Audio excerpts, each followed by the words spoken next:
Bonjour, je suis la Fée des maths. Bienvenue dans cette vidéo de grandeur et mesure. Ensemble, nous allons apprendre à convertir des mesures de longueur. Avant ça, je t'invite à t'abonner à notre chaîne YouTube et à activer la petite cloche pour recevoir les notifications. Voici quelques rappels. L'unité de longueur principalement utilisée est le mètre. On la note avec un M. On peut utiliser une règle pour des petites longueurs.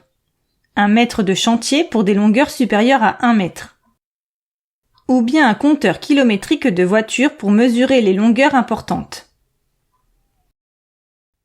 Commençons par étudier quelles sont les différentes unités de mesure de longueur. Pour mesurer des longueurs, on utilise des unités de mesure de longueur. Comme nous l'avons vu précédemment, l'unité de référence est le mètre. Pour mesurer des longueurs 10 fois plus petites que le mètre, on utilise le décimètre. Pour mesurer des longueurs 100 fois plus petites, on utilisera le centimètre. Enfin, pour des longueurs 1000 fois plus petites, ce sera le millimètre. Toutes ces mesures sont plus petites que le mètre. Ce sont les sous-multiples du mètre. Passons de l'autre côté. Pour mesurer des longueurs 10 fois plus grandes que le mètre, on utilise le décamètre. Pour des longueurs 100 fois plus grandes, l'hectomètre. Et enfin, pour des longueurs 1000 fois plus grandes, on utilise le kilomètre. Toutes ces mesures sont plus grandes que le mètre. Ce sont des multiples du mètre. Ce tableau s'appelle un tableau de conversion. On l'utilise pour convertir, c'est-à-dire transformer une mesure dans une autre unité de mesure. À présent, voyons comment utiliser ce tableau pour convertir des mesures de longueur. Prenons un premier exemple. Nous voulons convertir 478 mètres en centimètres. La première chose à faire lorsqu'on fait une conversion est de repérer le chiffre des unités du nombre à convertir. Le nombre 478 a pour chiffre des unités 8. Ensuite, on regarde quelle est l'unité de départ. Ici, c'est le mètre. On repère donc la colonne du mètre dans le tableau.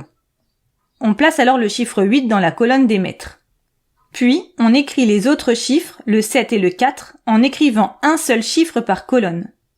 À présent, nous pouvons transformer cette mesure en centimètres.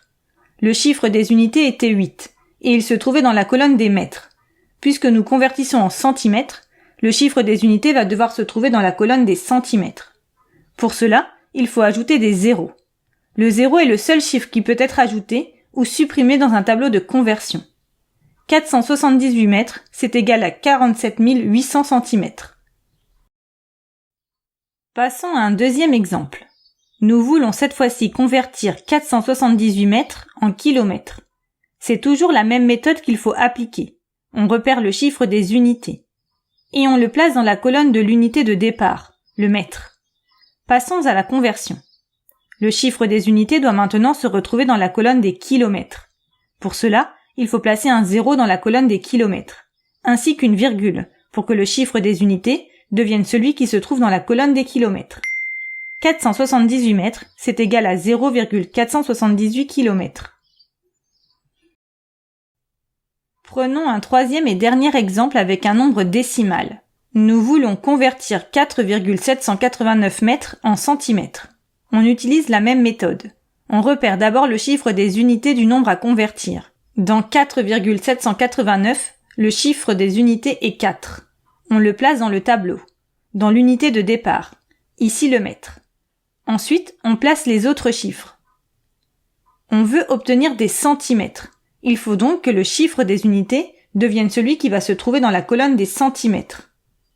Pour cela, on va décaler la virgule jusqu'à ce qu'elle se trouve juste après la colonne des centimètres.